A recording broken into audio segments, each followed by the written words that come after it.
what's your own assessment of how much we have been able to do in terms of deployment to those areas?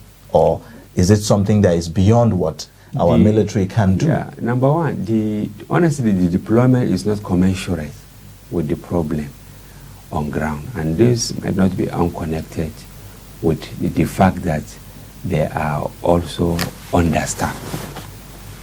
How many policemen do we have in the whole of Nigeria? How many army personnel do we have? Air Force, Navy, Civil Defense, Customs, Immigration. If you put the numbers together, I strongly believe they are not more than 1 million. I may be wrong, because it's a top secret, you understand. But you see the police, you know, between 400 and 500,000, and then almost on daily basis they are being killed. We have the data. So in sometimes that we're case, even afraid to write this. Yeah, so in that case, what will be the best approach in dealing with this? Some experts have raised the fact that, look, in this situation, we can take advantage of technology to help in, you know, bridging this gap that we are having. But you find that we've not been able to do that. Bandits would attack a village, a community for hours, 3 hours, and there will be no single response from the security agents. And this has continued. And we kept hearing, well, there's something that is being done about it. But in real sense, if you look at it, it appears that there's nothing that is being done about it. So how can we deploy technology to deal with this? And would you also agree with those who said, well, maybe it's time to declare a state of emergency as far as insecurity is concerned, so that all efforts will be focused on that? As far as I'm concerned, state of emergency is just a misnomer. It's just like saying we will deal with them.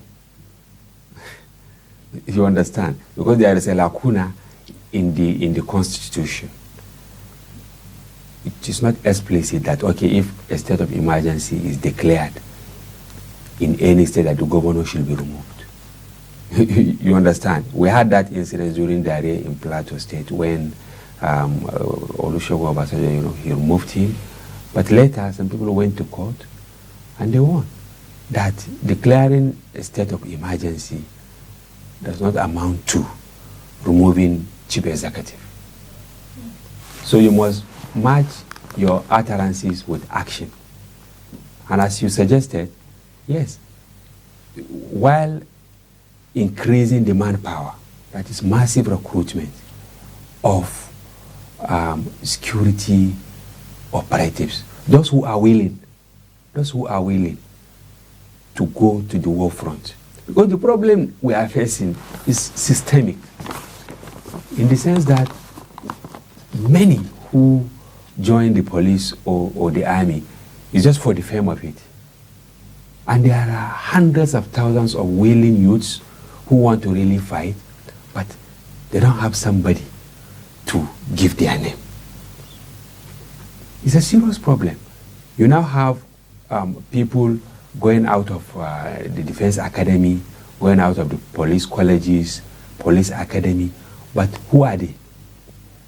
They are children of emirs, children of governors, children of ministers, children of senators, children of captains of industry. And what they just want to achieve is the proverbial iron law of oligarchy, that, okay, let my son be known as a general, or as captain, or as colonel, you understand? Or as deputy commissioner of police, so that at the end of the day he will come and take over my business empire, or my emirate, or whatever. So even if you deploy them to go to the war front, they will not go. It's a serious problem. So we have to revisit the recruitment process. There are many youths in the villages, in towns, they are graduates, you know, they suffered to get the education, but they can't join the police. They can't join the military because they don't have anybody.